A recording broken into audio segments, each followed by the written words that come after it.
Mind is the master power that molds and makes. And man is mind.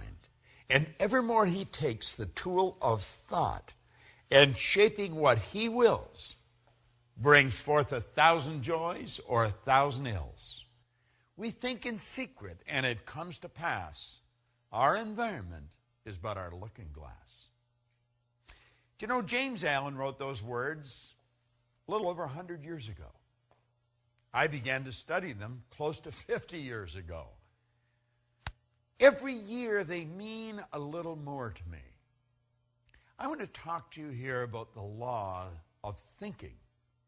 Thinking is a powerful force. It's been said that it's the most powerful force we're capable of. Do you know Archibald MacLeish, a Pulitzer Prize-winning playwright, had a character stand up in a play one time called The Secret of Freedom. And the character says, the only thing about a man that is a man is his mind. Everything else you'll find in a pig or a horse. Do you know, it sounds like a funny line, but it's true. Everything else you will find in a pig or a horse. You see, the mind, it's the most powerful force in the world. And thinking is a very, very powerful form of energy.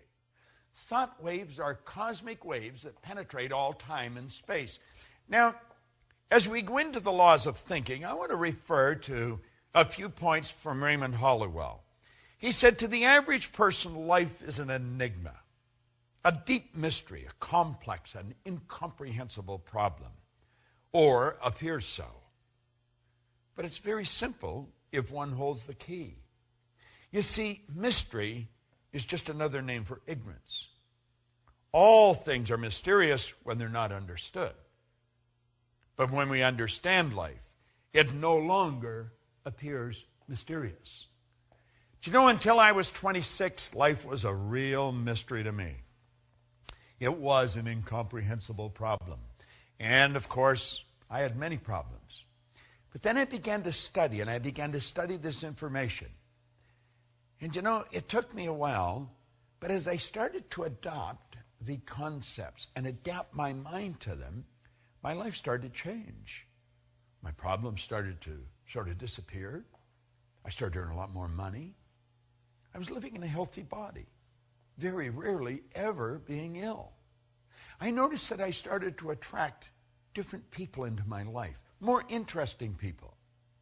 You see, the truth was, I was just becoming a more interesting person. A person's interesting because they're interested. And you see, as we start thinking powerful thoughts, everything starts to happen. Now let me share something that Raymond Halliwell said. He said, we're progressive beings, you and I, a creature of constant growth, before whom lies an illimitable ocean of progress, to be navigated and conquered only by development and culture of our inherent powers.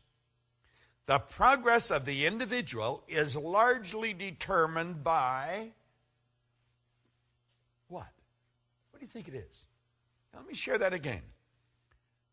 The progress of the individual is largely determined by, it's a good question, isn't it?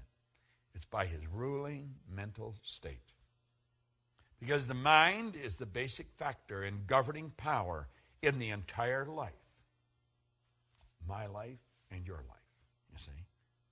Attention should be given to the predominant mental state, for it will regulate the action and direction of all one's forces, faculties, and powers, the sum total of which will inevitably determine many particular experiences and the personal fate.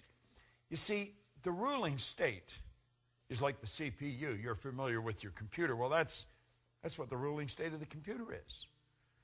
You see? The ruling state of mind is made up of various mental attitudes, which the individual adopts towards things, events, and life in general. If the attitudes are broad in mind, optimistic in tone, and true of life, his predominant mental state will correspond and exhibit a highly constructive and progressive tendency. as almost all the forces of the personality function through the conscious mind in one way or another, and as the daily mental and physical acts are largely controlled by the conscious mind, it's obvious that the leading mental state must determine the direction which the powers of the individual must proceed. Do you see, the ruling mental state is everything. I know that you and I have been trained to believe that we've got to change what's going on out there. You know, we've got to fix this and fix that. And we have literally been programmed to live through our senses, to go by what we hear, see, smell, taste, or touch. But you know, there's been little thought given to our higher faculties: perception, the will, intuition, memory, reason, imagination. And see, they're all our inner faculties, and that's where it really happens. This is where it all begins, inside. You don't have to worry about changing what's going on out there. I don't care if it's your bank account or the health of your body. You're going to find the x-rays will show a different you. The bank account will show a different balance. And everything in life will begin to change as you take over the power of thought. Thought is a very, very powerful force. Let me share something that Raymond Hollywell says on thought. He says thought is a subtle element. Although it is invisible to the physical sight, it is an actual force of substance, as real as electricity, light, heat, water, or even stone. We are surrounded by a vast ocean of thought through which our thoughts pass like currents of electricity, or tiny streaks of light, or musical waves. You can flash your thoughts from pole to pole, completely around the world, many times in less than a single second. Now think of what he's saying. You can flash your thoughts right around the globe several times in less than a single second. Scientists tell us that thought is compared with the speed of light. They tell us our thoughts travel at the rate of 186,000 miles per second. We have a hard time comprehending that. He goes on to point out that our thought travels 930,000 times faster than the sound of our voice. No other force or power in the universe yet known is as great or as quick. It is a proven fact scientifically that the mind is a battery force, the greatest of any known element. You see, the thinker is like the computer processor. You know, when it's finely tuned, it really works fast. You can think, and what you think ultimately produces the results in your life. See, there's laws to thought. I'm going to tell you something that I've learned beyond a shadow of a doubt. The thoughts that you think and turn over to your emotional mind instantly, by law, control the vibratory rate of your body. Your body is a mass of magnetic energy. It truly is. You know, if you put your body in front of an infrared television camera in a completely dark room, you just see it as a glistening, radiating, gleaming form. As a matter of fact, if you could hear it, it would be like a symphonic concert being played.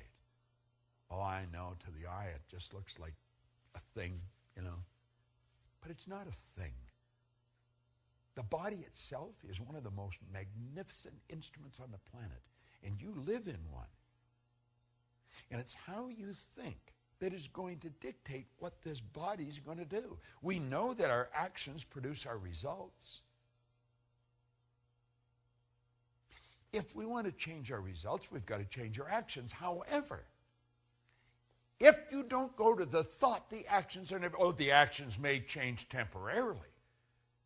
But believe me, the thoughts that you think repeatedly become fixed in your subconscious mind.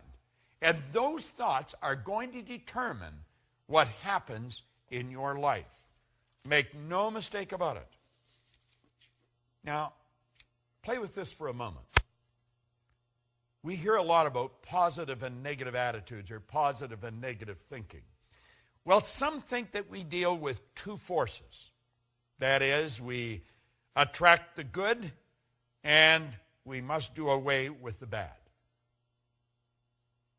You've heard that many times. We attract the good, we must do away with the bad. Well, that is not true. For example, if we are cold, we do not work with cold and heat alike in order to get warm. This is very simple processing that we're going through here, mental processing.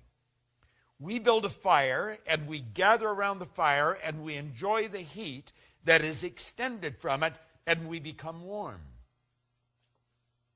As we build warmth, the cold disappears, for the cold is the absence of the heat. Just like dark is absence of the light. Let there be light. You see? To be warm, we give our whole thought to those things which tend to create warmth.